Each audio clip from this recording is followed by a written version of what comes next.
your host, Nick Jikomis, and today I'm talking to Dr. Sergiu Pasca. Dr. Pasca is the Kenneth T. Norris Jr. Professor of Psychiatry and Behavioral Sciences at Stanford University, as well as the director of the Stanford Brain Organogenesis Program. And his lab studies human brain development. In particular, they are trying to understand the rules that govern the assembly of the human brain and the molecular mechanisms that lead to neuropsychiatric disease. To do this, his lab has pioneered and applied neural organoid and assembloid technologies, which allow them to make discoveries in both basic and clinical neuroscience. Basically, they've developed tools that allow them to take adult cells from a human being, turn those into pluripotent stem cells, the same types of cells that are present during very, very early phases of development, and then they can guide those cells to become things like neurons. And then those neurons can basically grow and develop in a petri dish in a way that can allow scientists to study development. So there's basically clumps of cells that come to resemble structures of the brain and come to develop somewhat like the brain actually develops in real life in living, breathing animals in a petri dish. And so we discussed all things human brain development. We talked about the technical and ethical limitations of understanding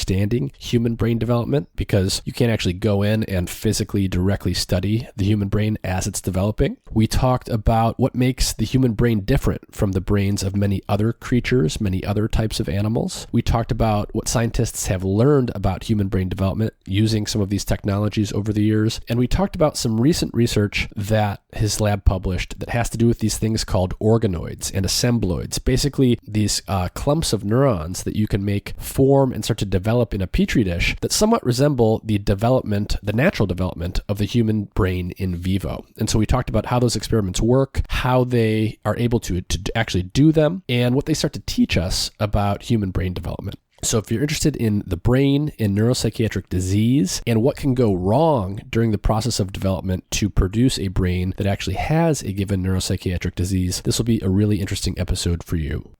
As always, if you enjoy the content I'm producing, please like, share, and subscribe wherever you are listening or watching this episode. Also remember to sign up for my free weekly newsletter at mindandmatter.substack.com. You'll get an email every week with updates on who my upcoming guests and topics of discussion are, other interesting content and research I'm reading about to learn more about the subjects I cover on the show, and more.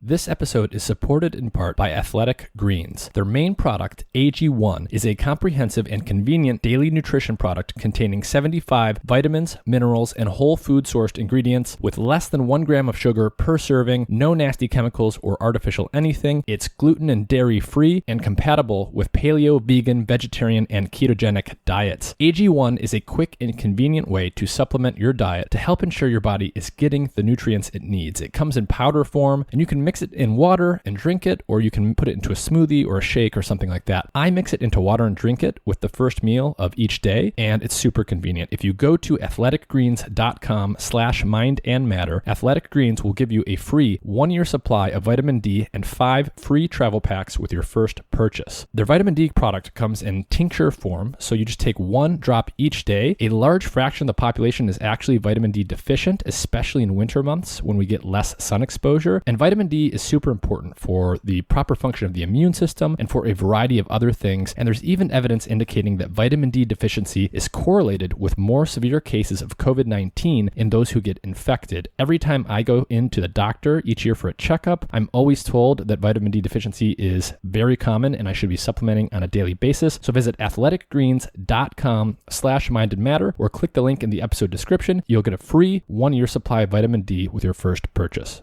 And with that, here's my conversation with Dr. Sergiu Pasca. Great to be here. Can you start off just telling everyone who you are, your studies, and what kind of science that you do? I'm a professor at Stanford University. I'm a neuroscientist, a physician by training. And my interest is in understanding the rules that underlie the development of the human brain and how disorders of the human brain arise. And so what's the significance of actually studying brain development in the sense of there's so much that we don't know even about the adult brain. What's the significance of studying how it develops? Why not just focus on studying the fully mature brain? Now, well, I think, to some extent, the majority of disorders of the human brain are disorders of development. And these days we're finding that even some classic neurodegenerative disorders that have a late onset have a much earlier neurodevelopmental start. But even classic disorders such as schizophrenia, we now know that the disease starts very early in development. So it's very clear that understanding how the human brain builds itself and how it does, of course, in the context of the genes that are associated with disorders, it's quite important to understand the pathophysiology of these conditions. And the reality is that most of what we know about the human brain comes from studying rodents. And it comes at no surprise, I guess, to anybody that the human brain has a number of interesting features. We don't have to call them unique features, but it has a number of interesting features when compared to rodents. So there's always obviously a debate, to what extent, modeling the human brain or studying the actual human brain is important to understand some of these conditions. I see. So actually a very large percentage of brain disorders where the symptoms start in adulthood, we actually have learned that the problems are, going wrong earlier in development, even though we don't really see them with the naked eye until much later. Absolutely. And, especially when we're talking about disorders that are genetic, I mean, the genetic mutation is there from the beginning. Think of ALS or, think of Huntington disease. And certainly, cellular pathophysiology starts much, much earlier before the clinical onset. And in fact, there's evidence just in the last few years that even in the case of Huntington disease, which is a severe neurodegenerative disorder that usually starts in the third or the fourth decade, that the mutated protein actually plays an early role in development very early on. Now, is that important to cause Huntington disease? We still don't know, but it's clear that it causes defects already early in development. And of course, when it comes to schizophrenia, many of the genes that are associated with schizophrenia are known to have roles in brain development very early on. There are risk factors for schizophrenia that are associated with pregnancy. And so there are a number of genetic, epidemiological, pathological studies that pinpoint that most of these disorders are starting very early on in development. And so you mentioned how a lot of what we know about human brain development actually comes from studies in rodents. And even though rodents and humans are two different animals and there's many differences between them, a lot of that probably has to do with the technical and practical and ethical limitations around actually literally studying the developing primate brain. Can you talk a little bit about some of the major technological advancements from the last few years or decades that have allowed scientists to actually study the development of human or primate neurons developing? Yeah. Well, this is what I like to sometimes call the unbearable problem of the inaccessibility of the human brain, which is for a very obvious reason. We not only that we cannot go to patients and directly, measure electrical activity in their neurons, but we also don't have access to the human brain for most of its development. Right. And I'm talking like the first few years of life when the human brain still continues to develop. So we know actually very little about most processes in human brain development. And just think it's not just about how the cells are made, but how the cells migrate in the nervous system, how they form connections. And in humans and in many primates, of course, why this process takes such a long time. So just think about myelination. Right? There is evidence that in humans, myelination ends in the third decade. Right. So, and especially in frontal areas, it almost seems as this, ability of the human brain to stay plastic, is one of the unique features of our brains, just to stay plastic and open to change for much, much longer. And so the question is obviously, how are we going to understand this processes in a systematic way so that we can ultimately understand the biology of these conditions? And it's always, an issue, and it's always been frustrating to see how most of the other branches of medicine have easy access to their organ of interest, right? And I think the classic example is, of course, oncology, where you want to remove the tumor anyway, and so you can bring it to the lab or you can do a biopsy. And with the advent of molecular biology, we've really seen a revolution in oncology over the last few decades, where we've gone from knowing very little about like what causes cancer to understanding some of the genes, understanding the molecular biology, and today actually having cures, definitive cures for many forms of cancer. Of course, there's still a lot of work to be done, but 40, 50 years ago, this was like unconceivable. And the reason why this happened is because, of course, molecular biology was discovered, but also at the same time, we had access to the tissue of interest. And so that's why, I often like to joke that I suffer from an oncology envy syndrome, because, when I was going through medical school, it was so frustrating just to see how, fast and the advances were in oncology, and just how far we are and we still are in psychiatry, where to a large extent we still define psychiatric disorders behaviorally. We have no biomarkers or very few biomarkers, and none of them today in the clinic, none of them are necessary for diagnosing a patient. You don't need a biomarker.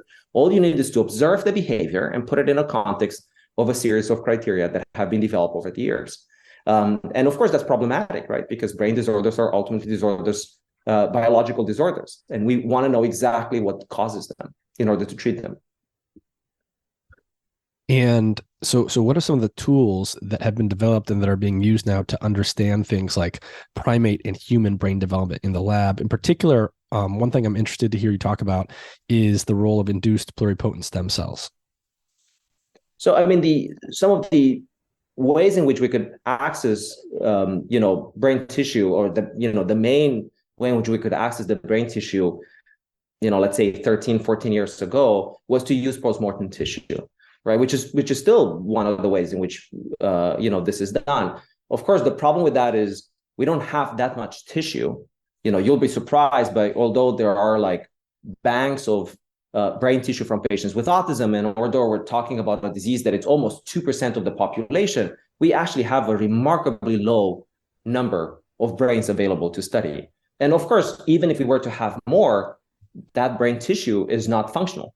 So it's like very difficult, right, to study, what is wrong with those cells, or what are the circuits that are affected, what are the molecules. And it's also very challenging to disentangle the history of the disease from the actual core pathophysiological process. Most of these patients, and again, I keep giving examples about autism because that remains my main clinical and scientific expertise, but essentially for patients with autism, I mean, many of these patients have epilepsy, so they'll take anti-epileptic drugs for a very long time. They'll have seizures. They'll take a number of medications over the years, and so it's very difficult to disentangle the effects of those drugs or interventions, clinical interventions, and on the other hand, the actual pathophysiological process. And so that's why the discovery of cell reprogramming, which happened about 15 years ago, was, in my opinion, so revolutionary. And I was like still doing my clinical training, where Yamanaka described these incredible ability of taking somatic cells, any somatic cells, fibroblasts, blood cells, and being able with a trick with the genetic trick to push them back in time to look like pluripotent stem cells. And therefore, they were named induced pluripotent stem cells, or iPSCs.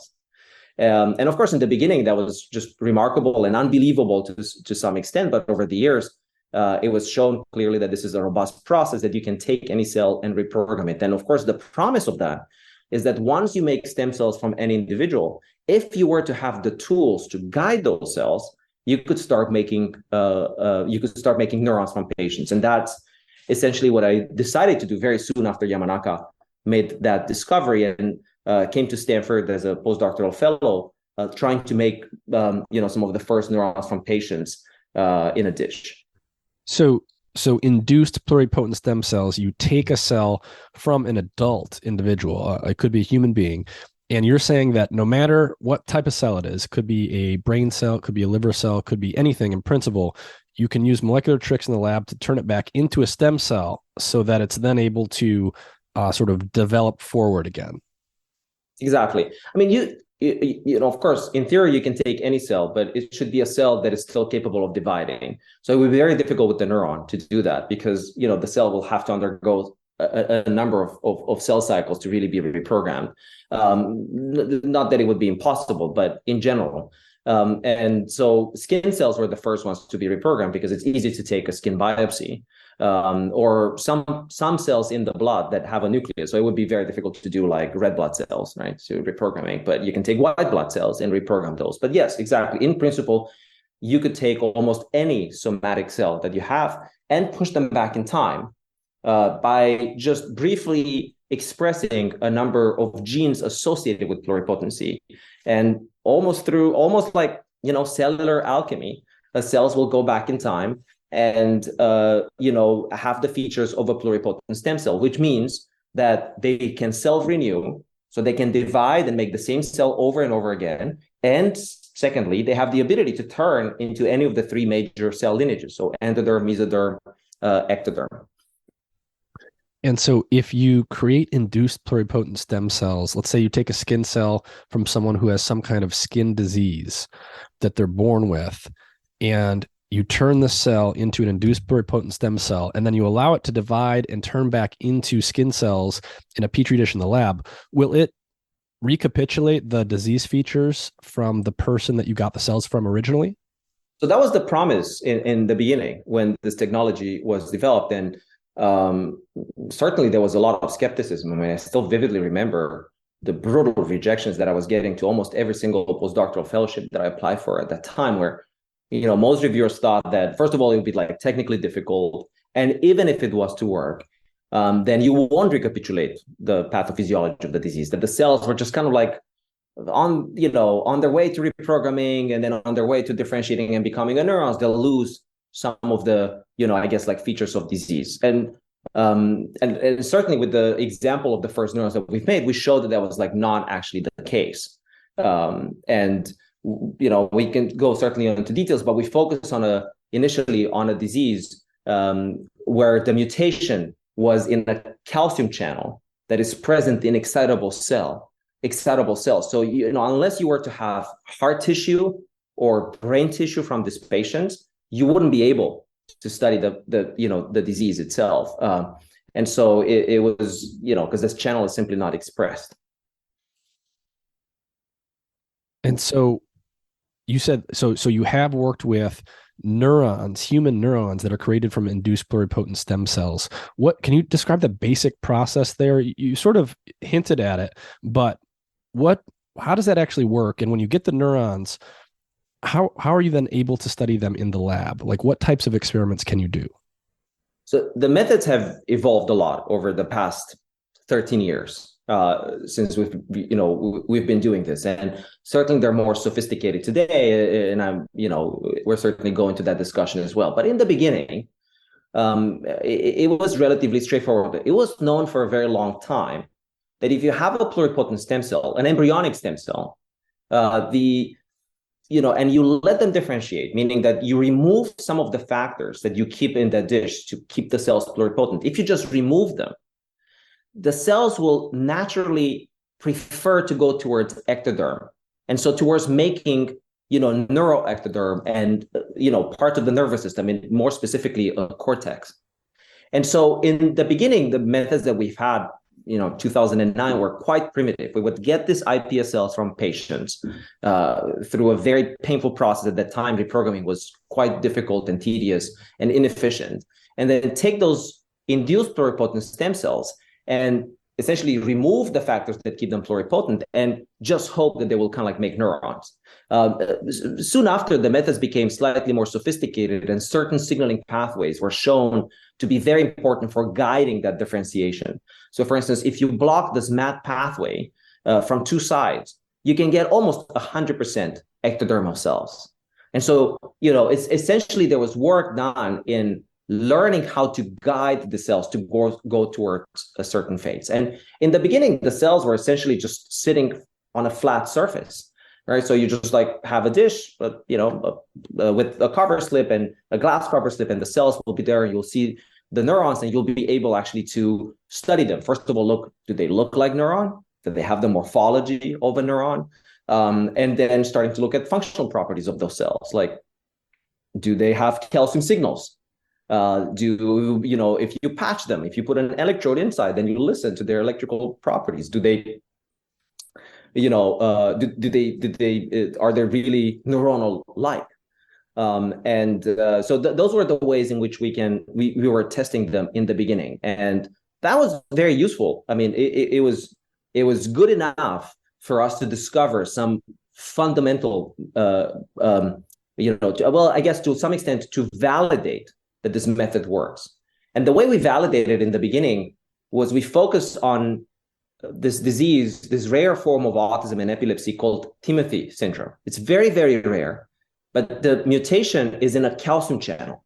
And this is a voltage-gated calcium channel. And as the name implies, this lets calcium in the neuron when the voltage of the cells changes. So when the neuron receives some sort of input, the calcium channel will sense that, open, and let calcium in.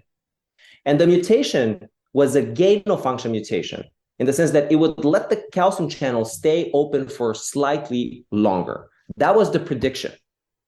But of course, nobody knew because nobody ever looked in either heart cells or neurons from these patients. So what we did is we made neurons from patients with Timothy syndrome. In the beginning, we had 2 patients. We flew them here to Stanford. There are very few worldwide, by the way. There are about like 50 or so. We flew them here to Stanford, got their skin cells, generated iPS cells, and then we made neurons. And then the first test that we did was to look at calcium dynamic inside the cells. And I still remember the day, very vividly, when I did that experiment, which was summer of 2009, where we literally put some of this Timothy syndrome neurons, and we depolarize them and look at calcium rise. And you can literally see how calcium goes up in a control cell and it goes down. And then in patient cells, it went up, but then it took way, way longer to come down, which was a wow moment for us, showing that, look, you can take the cells from patients, make cells that are inaccessible, and see a phenotype that to some extent you would expect, but it was unbelievable to be able to do that in human cells. And again, So you have this rare disease, a rare form of autism. It's got a genetic basis. There's something wrong with a particular type of calcium channel, but you could never confirm exactly what was wrong because there was no way to go look. So what you guys did was literally fly in humans with Timothy syndrome, took some of their skin cells, turned them into stem cells, turned the stem cells into neurons, and then you could actually measure what was going on with these calcium channels and actually see exactly what was wrong. Exactly. That's exactly what we did. And we started using it for multiple other disorders very quickly, this technology, but we started to realize that there were some limitations. And one of the main limitations was just like simply how long it takes for the human brain to develop. So just think about it. If you were to think about making the cerebral cortex, the outer layer of the brain, the one where cognition resides, I guess like we associated with like most of what makes us human. But, if you were to look at like how long it takes to make all the neurons in the cortex of a rat, you realize it just takes about a week. Maybe 7 days in mice, 11 days in rats or something like this. Now, if you were to look in humans, in order to make all the neurons that we have in the cortex, you need 146 days, 150, let's say, right? That's a very, very long time. We're talking, almost 20 times longer of a period to do it. And we realized very quickly that we were just simply not able to keep the cells in a dish to get to those stages. Because you make the cells at the bottom of a dish and you keep them there for a week or for 2, for 5, for 6, for 7. But at one point, they peel off. They come off of the 10 centimeter dish. And, through heroic effort, you could try to replay them and everything else. But neurons are not happy when you just move them between plates. So no matter what we did, usually by the time they would reach 100 days, the neurons would be dead. So they would not even finish making all the cells in the cortex. And that's just the beginning of studying human brain development, because then cells start to make astrocytes, glial cells, which are also important for disease. They start to migrate, they start to make connections. So it's just clear that we're just opening a window into the early stage of development. But it sounds like, so if I'm hearing you correctly, you have this key limitation, which is you can't have these developing neurons in a dish for very long, for more than like 100 days, Right. because they're unhappy and you can't culture them in a dish. Unhappy. But within that time that you can study them, it does sound like they start to form structures that are not unlike what they actually do in actual Yeah, well, development. they don't have much, they don't have much cytoarchitecture. The progenitors will start to organize almost like in a ventricular-like zone, but then afterwards, there's not enough structure for them to organize. And they're at the bottom of a dish, they're on a flat surface, which is obviously not what the brain is. And so then, more than 10 years ago now, sometimes around 2011 or so, uh, came up with the very simple idea. Or I thought, oh, why are we even keeping them, attached to these dishes? Why don't we just simply move them in another plate where they can attach, where they just be floating? So, I bought this cell culture dishes, which are coated so that cells don't sit down. Most of the plates that we use in a lab, or most of the petri dishes that we use, are coated so the cells attach to them. But you can actually buy cell culture dishes that have a substance that prevents them from attaching. And so essentially just use those and aggregated the cells. So made tiny, spherical balls of cells and just put them onto those plates. And to be honest, I thought we're gonna keep them for a week or two, and then they're gonna disintegrate. Like the balls of cells will like kind of grow, and at one point they're just like break down. And the surprise was that it was not happening. In fact, they were very stable like that. They grew up to 3 to 4 millimeters in size. So you can literally see them by eye. And then you could keep them. And now we know we can essentially keep the cells indefinitely. We've kept the longest cultures that have ever been reported going, 800, 900 days in a dish. So several years. But you could go for even longer than that in principle. There's no limit to how long you can keep them. And we call those initial preparations spheroids because they're spherical. But as there are multiple efforts into building three-dimensional cultures across multiple fields, some with using extracellular matrices, some with plating and replating the cells. Slowly these cultures were known as organoids because they resemble organs. Again, not the most fortunate name, I would say, because it implies that we're making an actual organ, but that's the term that is used today. So these cultures are collectively known now as neural organoids or brain organoids. I see. So these are neurons that you're culturing in a dish, and they're essentially just sort of floating, suspended in liquid. Exactly. So they're literally floating. They're balls of cells that have, maybe 1 to 2 million cells. But the key aspect of it is that they're developing, they're self-organizing. They're not just like cells that you aggregate, right? You take the stem cells in the beginning, you guide them just slightly, and then you let them do their job. And essentially you'll have, a first wave of progenitors. Those will generate other progenitors. Those progenitors will start making neurons. At one point, the progenitors will start making glial cells. And so there's development that happens in the dish. And now we could actually keep them for 150, 200 days. And when we looked inside, we realized actually corticogenesis, or the generation of the cerebral cortex, does continue. And in fact, what we've discovered, over the past 5-6 years is that, quite surprisingly, I would say that it seems that the cells have a way of keeping of tracking time, of knowing where they are in development. So the experiments go something like this: you take these cultures and you keep them for, let's say, 800 days or 600 days, and you keep collecting cells, organoids at multiple time points, and then you ask, well, what do they resemble the most in human brain development? What stage? And if you take them in the beginning, in the first couple of 100 days, it's very clear that they resemble the first trimester, second trimester human brain. But then something happens. And when they reach 9 to 10 months of keeping them in a dish, so kind of like the time of birth, they transition to a postnatal signature. On their own, of course, there's no birth. Not that birth would mean anything.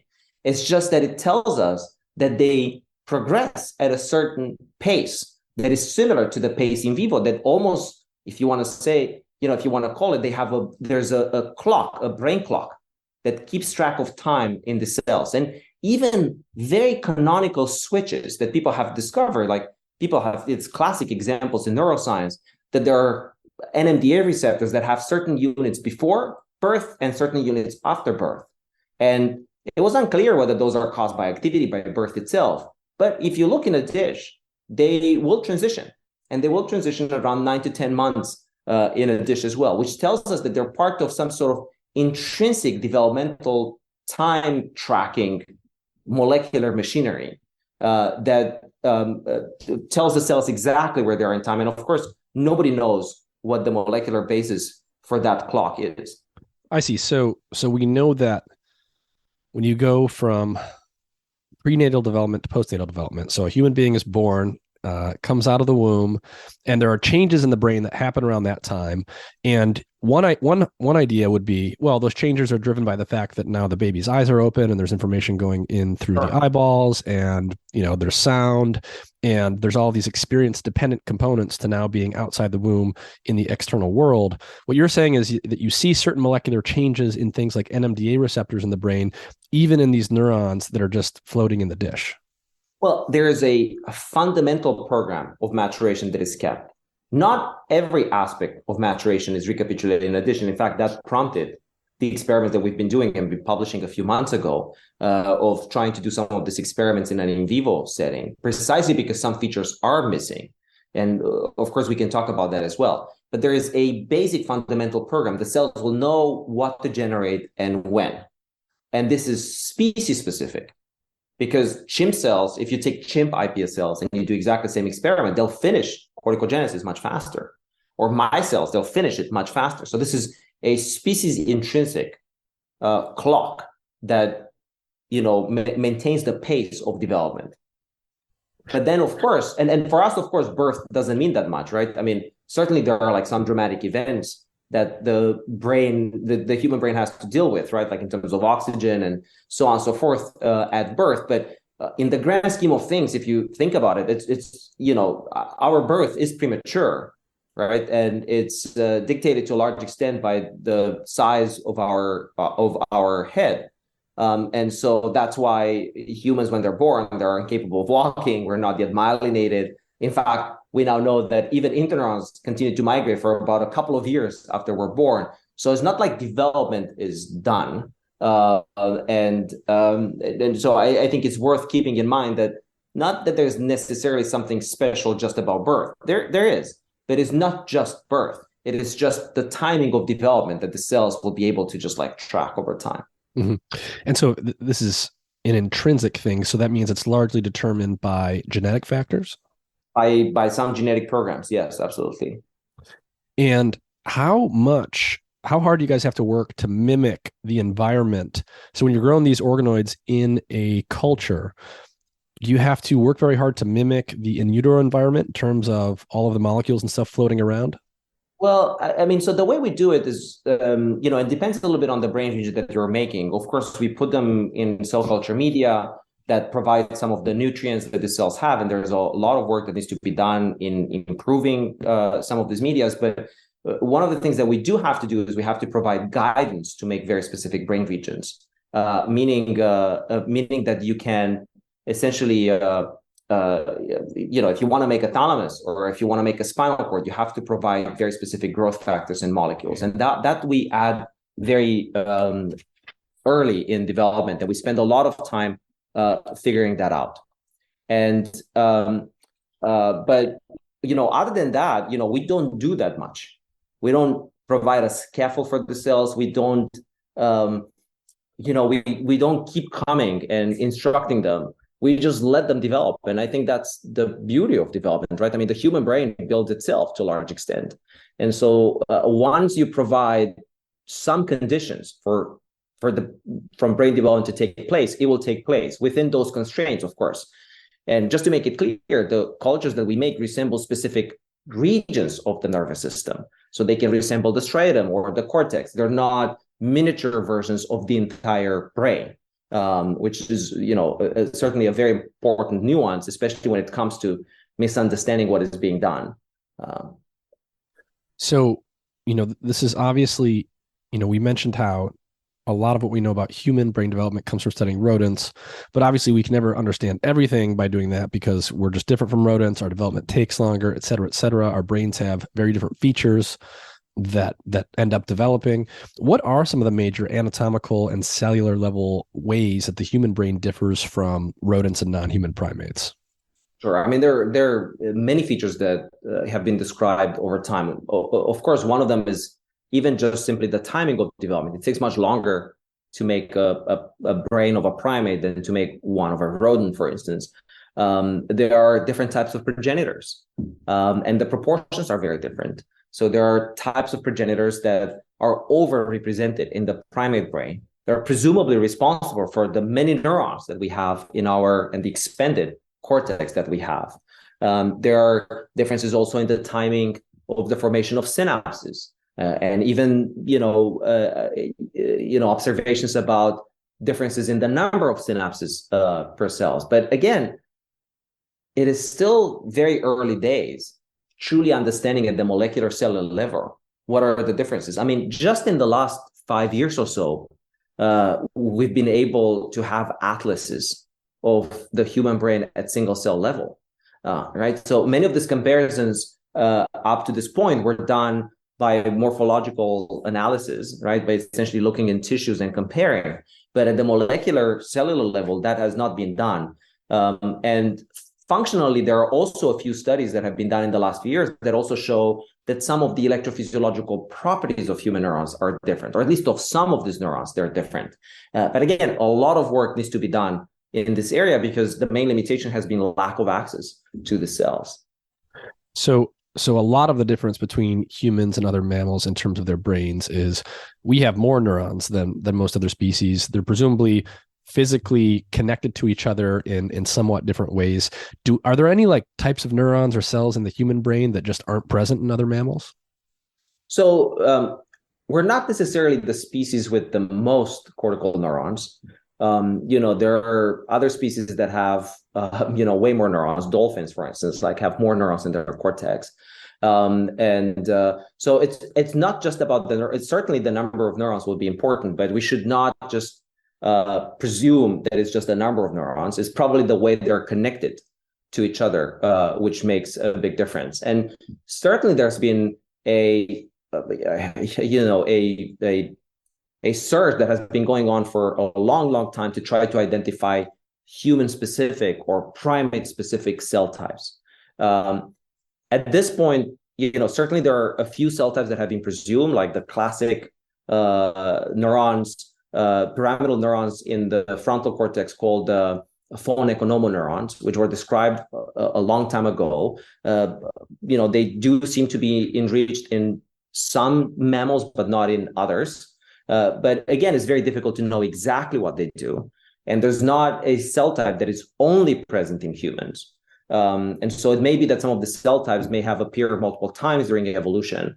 But there are other differences that are arising. For instance, the ratio between excitatory and inhibitory cells in the cortex seems to be different in primates.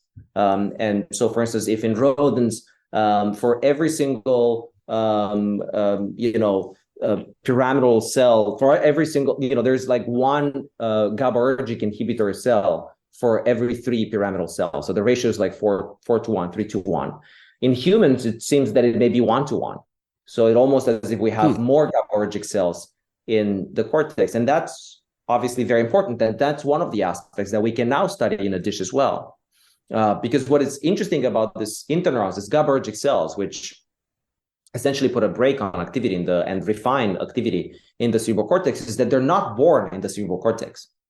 They are born actually in a deeper side of the forebrain, and then they have to migrate all the way up to the cortex and populate the cortex. And they do so over many, many, many months. They start at like mid-gestation, and we now know that in humans, this continues up to the 2nd year of life.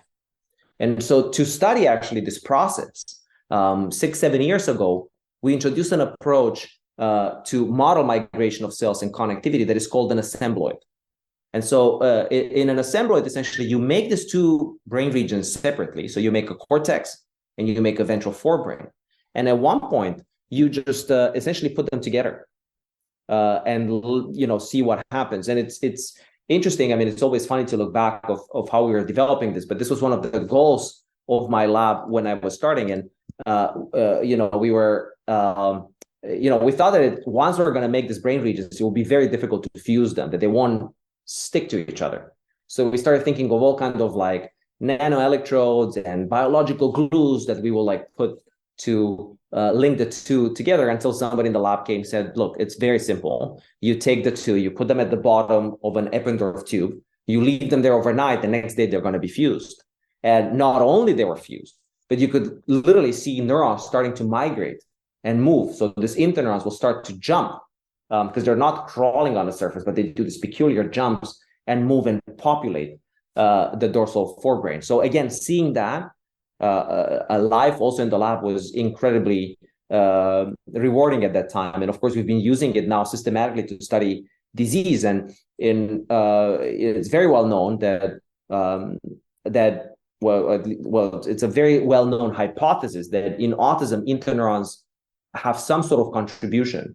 There's a so-called excitation to inhibition hypothesis of autism that claims that an imbalance between excitation and inhibition is what yields to disease. And that's based on the fact that many patients with autism have epilepsy, so they have seizures, and a number of other observations. And so in a very recent study, which is still not published, we've actually taken a large group of genes that have been associated with autism and other neurodevelopmental diseases. There are about 600 and 400 of these are expressed in interneurons, and tried to map them to see which ones of those genes contribute to stages of interneuron development in human cells. So essentially doing a CRISPR screen of stages of development, and it allowed us to pinpoint that about like 40 genes or so out of all this large group of autism genes that are interfering with interneuron generation. And some of them were certainly very surprising and unexpected genes associated with disease that interfere with interneuron migration. But I think it speaks to the fact that we're finally getting at a time in neuroscience where we have the ability to study neurodevelopmental processes in human cells and even start to map some of these disease genes or their contribution to the stages of development, which of course was difficult to imagine 15, 20 years ago. So you have the ability to create neurons from stem cells. You have the ability to grow them in a petri dish so that they are forming these things called organoids, which are basically balls of cells that start to resemble, at least in some ways, different parts of the brain. You mentioned these things called assembloids. So basically you take two organoids, you put them together, and they start to grow together in ways that maybe mimic the way the brain normally develops in some ways. You also did some recent experiments that got a lot of attention where you were actually transplanting some of these organoids into animals. Can you explain those experiments and why you did them and how you did them? So certainly with assembloids and organoids, we've been, able to model, aspects of developments that, we never thought that we could model before, including some early features of circuit formation.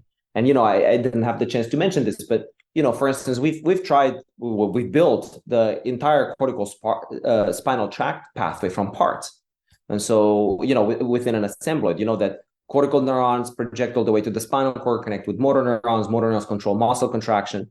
So in a paper that we published a few years ago, we were able to make a cerebral cortex, make a spinal cord-like organoid, and a muscle-like organoid, literally a ball of human muscles, and then connect them all three together.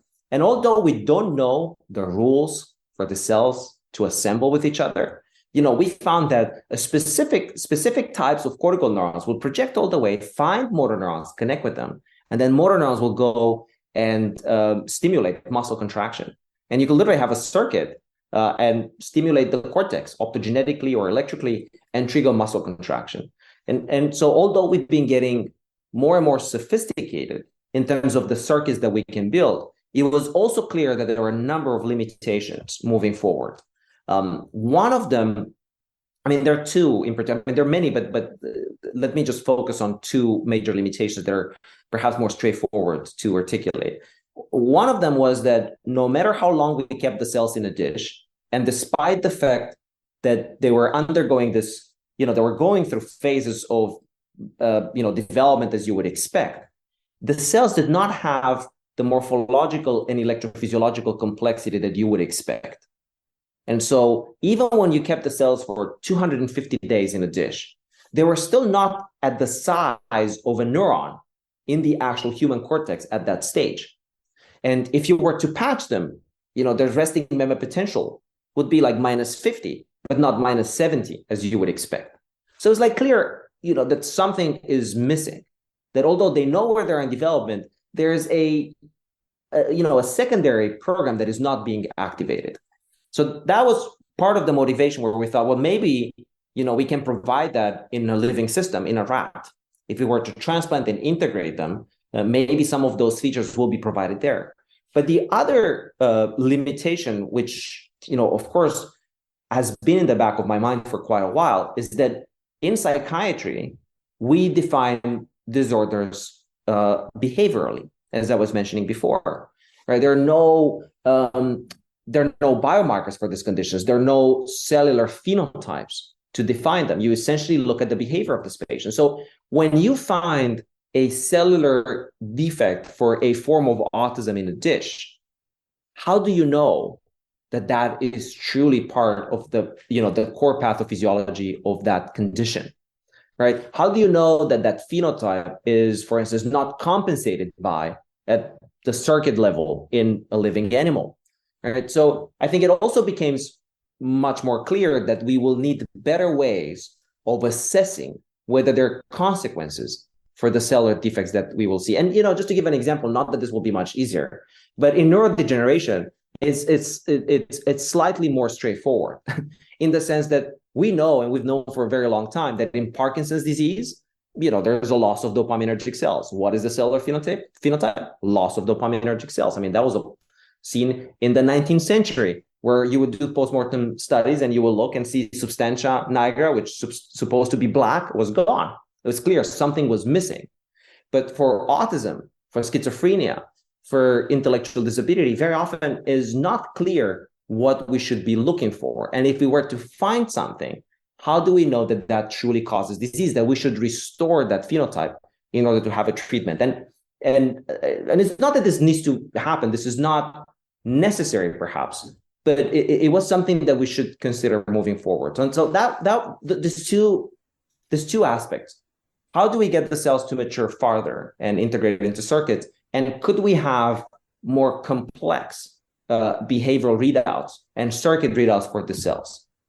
And so that's why, a number of years ago, and this project started in the lab, almost 7 years ago, we started thinking, could we actually put some of the cells in the rat brain, but make sure that they integrate into the circuitry of the rat so that they receive meaningful input? So we thought about putting them in the somatosensory cortex of the rat. This is the part of the brain that receives information from the whiskers on the opposite side. Now, there are critical periods for the development of these regions, and that's very well known in the rat, that neurons in the thalamus that receives information from the whiskers will project into the cortex up to a point in development, and after that, they don't care anymore. So the critical period would close. So then one of our goals was to try to put human neurons before that critical period would close in the rat, which is after about a week that the rats are born. So essentially, we took immunocompromised rats, so rats that cannot reject human cells that would be transplanted, and then transplanted an intact organoid right into the somatosensory cortex of the rat, and then closed and waited. And we discovered very early on that we could monitor the graft, the human organoid that has been transplanted, by MRI.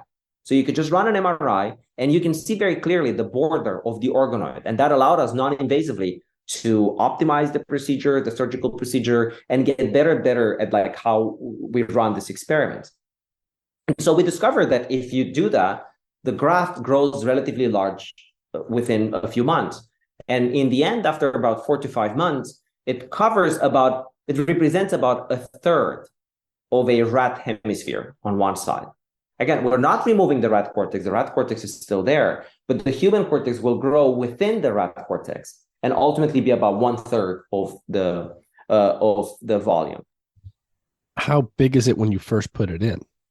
Well, it's relatively tiny. I mean, it's less than a half a millimeter or half a millimeter to a millimeter when you put it in. But then it grows because it becomes vascularized. Well, now we know. So very quickly, blood cells from the rat will grow in, and that's why it survives. Otherwise, it would not survive. It's primarily human. So you can almost think of a unit of human cortex into the rat brain, 99% of it being human. The 1% of the cells that are in there are either microglia from the rat that would come in and kind of like populate the graft, or some of this endothelial cells, because again, the graft gets vascularized. And so one question was, well, is it connected to the host in any way? And so we use a rabies virus to see what are the sources of input into the human graft. And we looked throughout the entire brain and found that there are two sources of input. One is the surrounding cortex. So the cortex of the rat surrounding the graft will project inside. But then the main source of input is actually from the thalamus on the same side, which again conveys information from whiskers. And so that prompted us to ask, well, would they actually respond to sensory stimulation? And so to do that, we put a calcium indicator into the human graft before we transplanted, waited for the graft to grow about 250 days or so. And then you can open the skull and image live the activity of human neurons. And then you can puff air onto the whiskers of the rat, onto the opposite side, because the pathway is crossed. And then we have shown that indeed, if you puff air, human neurons would respond. There are responses that come right after that, telling us that they have integrated to a sufficient amount as to be able to receive input, which again is primarily coming from the from the rat pathway. They're not building an entire human pathway, just to make it clear. It's just the cortex that now starts to receive input from the thalamus. So just to make it super clear for people, so you're grafting one of these neural organoids composed of human neurons into a rat brain. So what exactly are you guys looking for, and what is the purpose of doing that? Is it to see if the neurons will integrate in a way that resembles ordinary rat neurons that would be growing in the cortex, that they are actually sort of finishing development, so to speak? No, the main goal was cells that we were growing in a dish were certainly not sufficiently mature in terms of their morphology and electrophysiological properties. So the question was, they're grown outside of the human brain. If they were to be grown in an environment where they receive actually input, electrical input, would they actually develop much more, develop better features? And so the goal here was to integrate them into the rat nervous system so that they can receive some of that sensory input early on. And there are classic experiments done here at Stanford by Carla Schatz years ago, where it was very clearly shown that if neurons in development do not receive input at the right time, they won't mature, they won't develop the connectivity. And so, of course, in the dish, they would be unable to. So one question was, well, maybe they're not developing because they're not receiving, the right sensory input or the right input at the right time. And, just to make it clear, the integration with the rat brain is limited in many ways because the rat develops much faster than the human.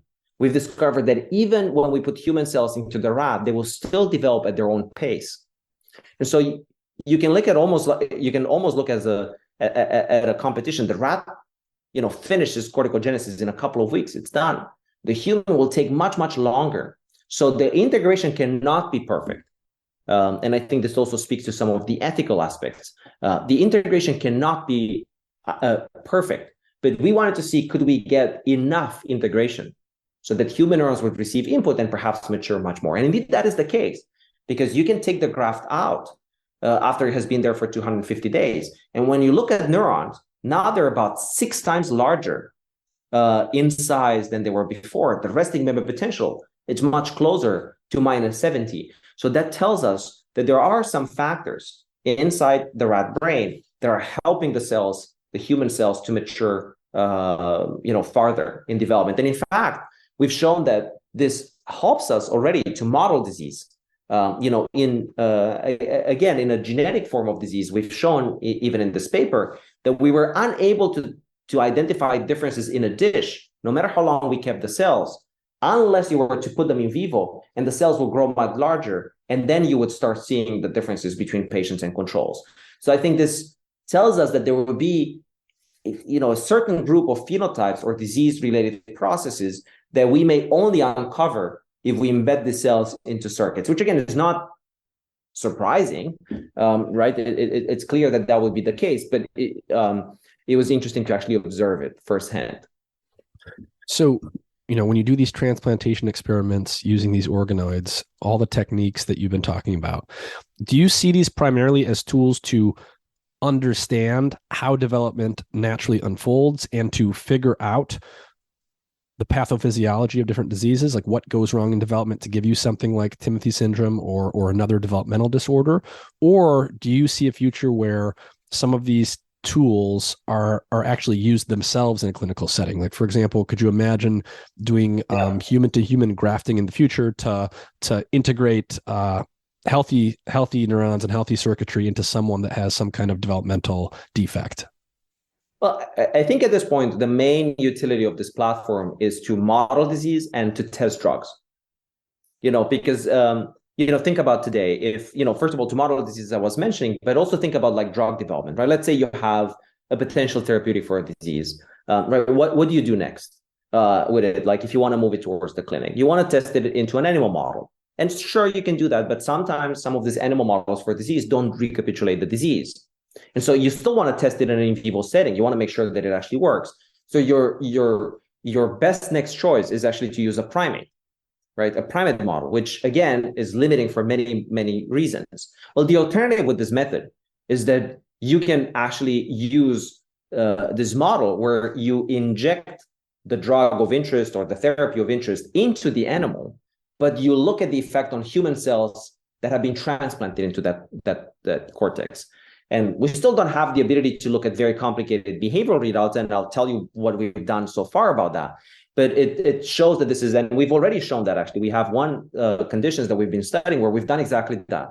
We had a promising therapy that have been working throughout like all the in vitro assays, and you wonder what is next. What else should you do before you move into patients? And you want to do as much due diligence as you can to show that this works into an in vivo setting. How many rescues that are in vitro that never translate in vivo, right? As people say, in vivo veritas. Ultimately, truth is in an in vivo setting, and especially for circuits of disease. And that's exactly one of the applications of this platform, that you can just test drugs. I see. Now, in terms of cell transplantation, I'm not sure whether that's the immediate application, because as I was mentioning before, if you transplant the cells at much later stages of development, integration is not ideal. The host brain is no longer permissive, and so it will not make as many connections. So you wonder, if you were to transplant cells after a stroke, how much integration would you actually be able to get? I think as we're getting better and better at understanding how the cells get integrated, perhaps we're going to be able to play with some of these programs and open briefly periods but that, I think it's a longer effort that will take many years to get there. I see. So doing these sort of grafting and transplantation experiments, one of the applications here is that it will allow scientists to sort of study the effects of drugs or interventions that are meant to be used ultimately in human cells, even though it's in an animal model. So it's sort of, the idea would be that it's going to tell you more than just putting it in the animal model all by itself, but you could do this sort of faster and more rigorously than you could in actual human beings. Exactly. Yeah. And so what are some of the major questions that your lab and similar labs are working on right now? What are some of the big questions in brain development that you think we're going to start to learn some answers to in the coming years? Well, building up on the discussion now about transplantation, one fundamental question is like, why are the cells maturing much more in vivo? These are not trivial experiments to do. It requires hundreds of days, a lot of expertise. And while I'm sure that many labs will be able to do this, I don't think it will be a platform that hundreds or thousands of labs will be able to apply, just because of the expertise and the timing. So what we're trying to do now is to understand what are the reasons and the programs that underlie this fast maturation and then try to mimic it, in an in vitro setting to try to obtain similarly mature neurons morphologically and functionally, but in an in vitro setting. I think that I think it's a fundamental question. How is that happening? How do cells mature? And I wouldn't be surprised if some of the genes that regulate that are probably disease genes, because very often we see this maturation effect in many of these conditions. So it's very likely that the same genes that control this are probably also causing disease at times. And so I think that is one aspect. But going back to the discussion about the behavioral readouts of these conditions, I think it's worth keeping in mind that these psychiatric disorders are behavioral conditions, and they work primarily at the level of circuits. So we're going to need to be more sophisticated in how we're reading the effect of the cells. And in this paper, we started doing some experiments in this direction, trying to see whether human cells can participate to the behavior of the rat. Could we obtain a behavioral readout? And what we've done is we've essentially put general rhodopsin, which, as you may know, a tool developed, pioneered by my colleague here at Stanford, Carl Dijsselroth, where you can control the activity of neurons with blue light.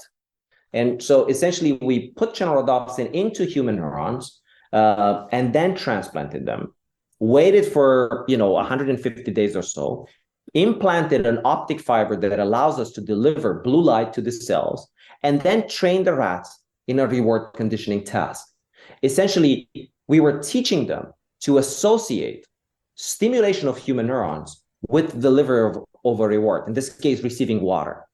And we've shown that if you train the rats, after about a couple of weeks, you can just, stimulate human neurons, and rats will go and seek the reward, in this case, water, telling us that they were able to actually associate human neurons participate in that circuit. But now, just imagine if you were to have, two rats, one carrying cells from patients with a specific disease and others with the control.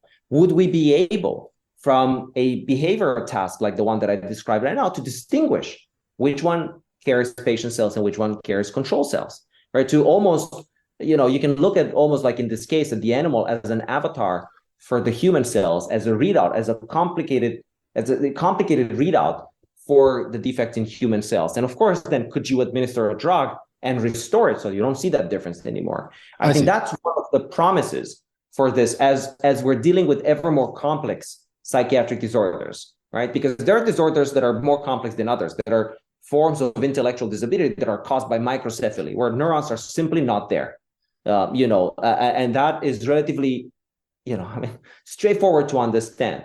But schizophrenia and other conditions are not that straightforward. They're not major cell types missing from the brain. It's clear that the defects are probably in the way the cells are communicating with each other. And so we need to build more complicated readouts for that. I see. So the idea would be you literally graft two different types of neural tissue into something like a rodent. And, one would be a control tissue, and there's nothing wrong with it. One would be something like, maybe the neurons that you made from the patients with Timothy syndrome, and they've got a defect in a calcium channel. You allow them to integrate into the mature brain of something like a rat. And then you could actually look at not only how those cells integrate into the brain, but if there are behavioral readouts that you can start to detect that point to something being wrong. In other words, that the rat behavior is sort of recapitulating some kind of human behavior that goes wrong in some of these disorders. You can then go in, if that's true, and actually functionally characterize, hopefully, exactly what's wrong with the cells. Exactly. That's sort of like the promise. There's going to be a lot of work to get to that point. But I think this type of work is justifiable considering, the immense burden that psychiatric disorders bring today. Like almost 1 in 5 individuals suffers from a psychiatric disease. Most of these conditions are chronic conditions, lifelong conditions for which we essentially have no cures. I mean, we have a number of classes of drugs that alleviate some of these symptoms, but to a large extent, these disorders are still mysterious and uncurable. And, if we think that psychiatric disorders are, uniquely human, and they may be or they may not be, but certainly if we think of them as related to some of the unique features of the human brain, it becomes very clear that we need models that mimic more closely the human brain. And certainly, the more human the models are, the more uncomfortable we feel also about the meaning of those models and their properties and so on and so forth. And that's where some of the ethical, moral, legal implications of this type of work arise, which we've been very sensitive to and very actively involved in and proactively involved in outlining what are some of this ethical, moral, and legal features of this type of work. Yeah, and what do you think some of those features are? Or to put it a slightly different way, some of your recent research got a lot of attention in the press and on social media and stuff, and especially to non-experts sort of reacting to this, and seeing like, oh, people are grafting human brain cells into rat brains. It starts to really sound like science fiction type stuff. How has that whole process been for you, and what are some of the biggest sort of misunderstandings and things that you've seen out there in terms of public reaction to some of this work? Yeah, well, I mean, we've been thinking about this for a long time, and I think it's very important to know that these experiments are not done, and then we look at them and we think, oh, what have we done? That's not how it works. We've been both working with the larger community of ethicists and philosophers, actually, who are thinking deeply about this as the experiments are ongoing, and even here at Stanford, I have colleagues, even part of the Stanford Brain Organogenesis program, who are thinking at every single step they see this experiment, and we think carefully about what the next steps are. In general, there are at least like three, I guess, categories of issues that one could think about. So one of them has to do with the animal and the welfare of the animal.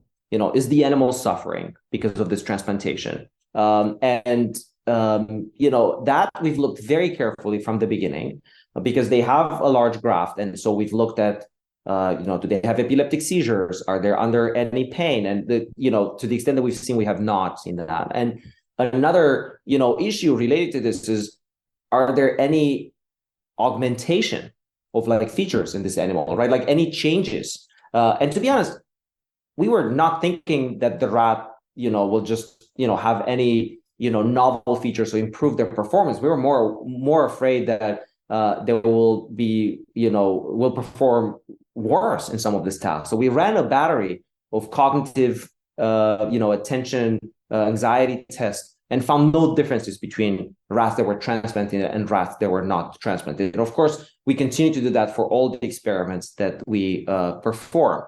But again, just to make an analogy, which may not be an analogy, a perfect analogy, but if you take a car, you take a Prius or whatever you want, and then you change a part of it by taking whatever you want out of a Ferrari.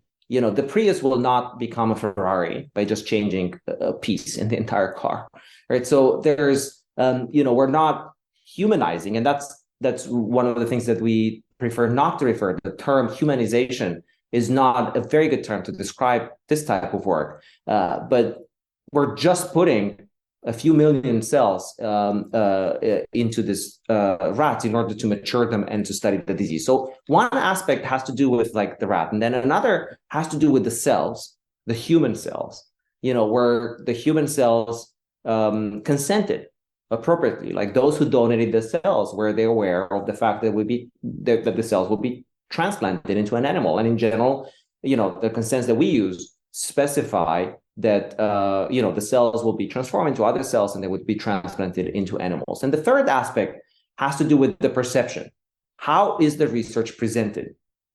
This can quickly capture people's imagination, right? And so one has to be very careful what type of words we use to even describe this type of work, right?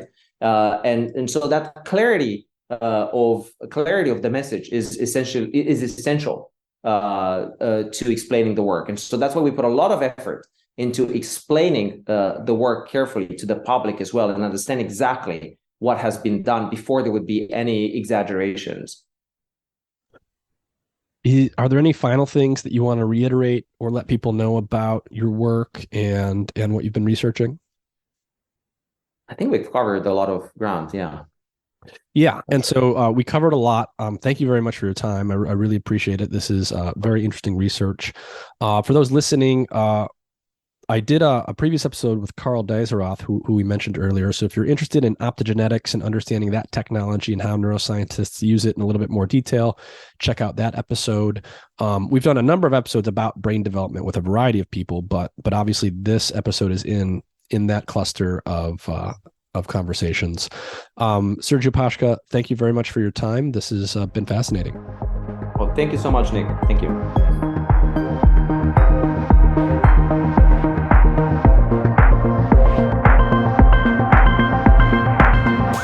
This episode is supported in part by the Amino Company. They specialize in making science-backed amino acid products that you can mix into any drink. Their products contain a mixture of essential amino acids, the building blocks of proteins in the body, as well as other nutrients including minerals like iron and electrolytes like potassium. Your body is constantly repairing damage, and your muscles and tissues need the right mix of amino acids and nutrients to do this effectively. One thing I like about Amino Co. is they actually conduct clinical trials to determine what their products really do. They have a variety of formulations engineered for different purposes, and my personal favorite is one called Heal, which has been shown to be 3 times more efficient at triggering muscle growth and repair than other protein sources. It helps maintain healthy inflammation levels and preserve muscle mass during periods of inactivity. I mix this product into the water bottle I bring to the gym and consume it before, during, and after my workouts, and I have felt a noticeable difference in my performance during those workouts and my recovery times from soreness and fatigue afterwards. Their products are keto-friendly, soy-free, vegetarian or vegan, gluten-free, and non-GMO, so they are compatible with almost any diet or lifestyle. You can support the podcast and try Heal or any of their other products by using the discount code MIND when you visit aminoco.com/mind. You will get 30% off your purchase. If you work out regularly or do intensive exercise, I recommend trying AminoCo's products. I get a lot of companies reaching out to me about advertising, and I only end up using and liking a small percentage of the products that I see. So check out aminoco.com/mind and use the code MIND to try these products today for 30% off.